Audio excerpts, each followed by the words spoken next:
আজকে হয়েছে আমার ফেভারিট চিকেন বিরিয়ানি। প্রথমে চালটা জল দিয়ে ভিজে রেখেছি। ধুয়ে রাখা চিকেনটাতে দই, কাশ্মীরি লঙ্কা, 1 চামচ জিরে গুঁড়ো, ধনে গুঁড়ো, লবণ ও সরষের তেল দিয়ে ভালো করে ম্যারিনেট করি।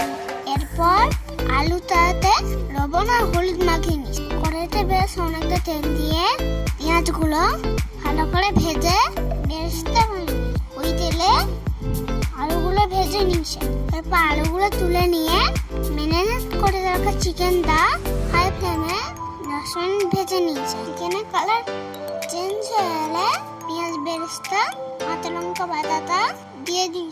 অল্প একটু নাড়াচাড়া করে 1 চামচ আদা বাটা, রসুন বাটা দিয়ে ভালো করে কষিয়ে নিয়ে অল্প একটু জল দিয়ে গ্রেভি বানিয়ে এরপর আলুটা দিয়ে কিছুক্ষণের জন্য সেদ্ধ করে নিই।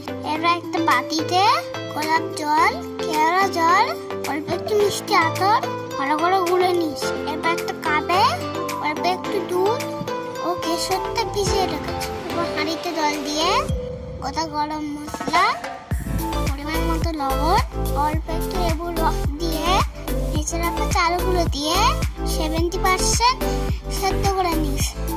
একটা পাত্রে চিকেন গুলো দিয়ে পেঁয়াজ বেরেস্তা ও বিরিয়ানি মশলা দিয়ে জল ঝরিয়ে রাখা ভাতটা দিয়ে ভালো করে ড্রাই করে নিস।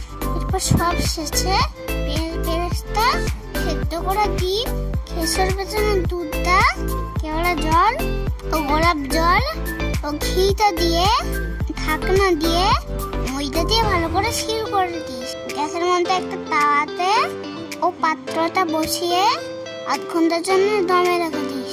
8 ঘন্টা পরে খুলে নিয়ে গরম গরম সার্ভ করে দিয়েছে। তৈরি হয়ে গেছে আমার ফেভারিট চিকেন বিরিয়ানি। তোমরাও বানিয়ে দেখবে, খেতে খুব সুন্দর হয়েছে। ভিডিওটা যদি ভালো লাগে প্লিজ একটা লাইক ও সাবস্ক্রাইব করে দিও।